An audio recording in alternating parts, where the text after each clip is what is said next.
Sa mataglakang sangit-ngit nga dalan, at dunay pangutana nga way tubag sa hunahuna. Asa ba kita padulong, kinsay maghulma sa atong kaugmaon?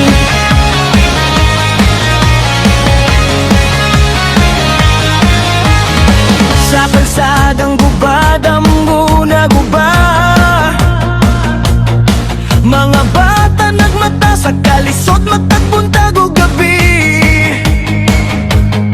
Mga sad nga napakora sa hangin, nawala sa pulong nga walay pulos. Adunay mga tingog nga gibahilom, adunay mga mata nga kapoy nang mihilag. Sa likod sa pahiyom sa atong nasod, adunay kasakit nga gitabunan hangtod. Kanusap ta maghulat sa kapalaran nga murag layo kaayo. Kapalaran, asa ka padulong sa kalibutan nga biling, unsay istorya ang matukod. Kapalaran, kami naglibog, pero dili mo hunong bisan mapilde o mapukan. Kung kami ang paglaom sa ugma, dili mi maghilom lang. Kapalaran, dili lang tadhana, kami usaban maghimo sa galan.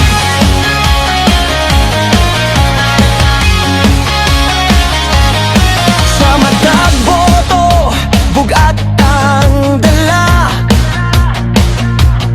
ngano man nga balik-balik ang sayo.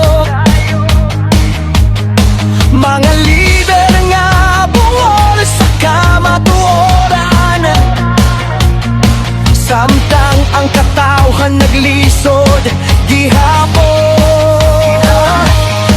Kaugmaon sa kabatan-unan gitaya, sa sistemang hinay-hinay nang naguba. Apan sa kasing-kasing sa Pilipino, adunay kalayo nga dili mapalong. Dili igo ang maglaom lang, kung kita mismo dili mo lihok. Kapalaran, asa ka padulong sa kalibutan nga piling, unsay istorya ang matukod. Kapalaran, kami naglibog, pero dili mo hunong bisan mapilde ug mapukan.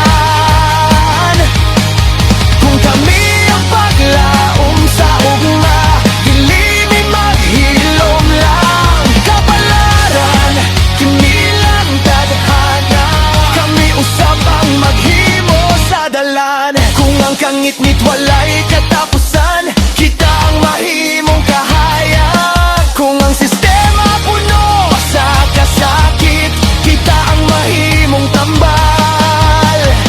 Dili kini away sa pipila lang, kini tinggog sa katawhan. Kapalaran na nasa atong kamot, dili sa mga nagabuso sa nasod. Kapalaran, kami mo barog sa matagluha, kusog among kuhaon. Kapalaran, among uspod, ang ugma sa nasod, tungan natong ang tokod. Para sa batang nga nagdamgo pa, para sa pamilya nga naning kamot pa. Kapalaran, dili lang tadhana, kini pakikisog sa kasing-kasing ug buhat. Sa matag Pilipinong wala mo surrender, ana ang tinuod nga kapalaran. Dili sa taas, kundi sa atong mga